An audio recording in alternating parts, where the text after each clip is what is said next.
You and I talked about this a little bit when we were in Ukraine, but I wanted to call because it's the first time I've had kids and traveled with that amount of time. And you, obviously, you have two kids as well. How old are your kids? 4 and 1.5. A lot of parents deal with traveling. Obviously, you're traveling to war zones in very complex places, but how do you deal with that as a parent? Honestly, I think I'm still working it out. It's really hard. It's really hard. And anyone who says it's not is, you know, either worked something out that I have yet to work out, or they're lying because I feel like there is guilt as a parent with like being away from your kids, even if you know it's for good reasons, and even if you know, feel pretty confident that in the long run they're going to be glad that you did the work that you did, etc.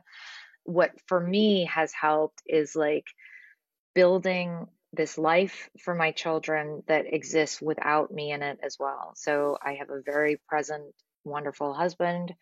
My sons have two incredibly beautiful, strong nannies who they love, possibly even more than me, which is a little bit of a knife in my heart sometimes, but mostly I'm like, you know what, this is the best gift I could ever ask for. My parents are really present as well. And that's, I think, the only way that you can do it is you come together, you build your army, and you make sure that your children have a beautiful, happy, stable, secure life, and that they just sort of get used to the idea that, mommy or daddy travel sometimes, and it doesn't mean that anything's wrong or anything's bad. And we talk on FaceTime every day. Although I don't know how you found the FaceTime thing.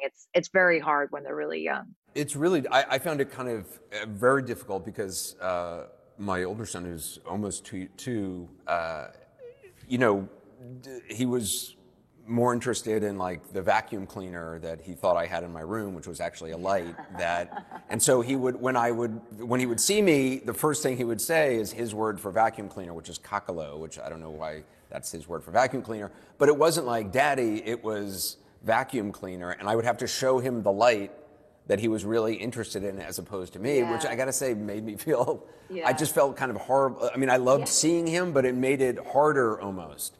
And it's funny you should say that because we were doing like FaceTime during bath time and stuff, and sometimes I wanted the call to end, not because I don't want to look at my beautiful children, but because it does become so painful at a certain point. And when you're working, especially in a conflict zone, you're really trying to compartmentalize to the best of your ability and to like keep your energy and your mood sort of harnessed in a certain direction.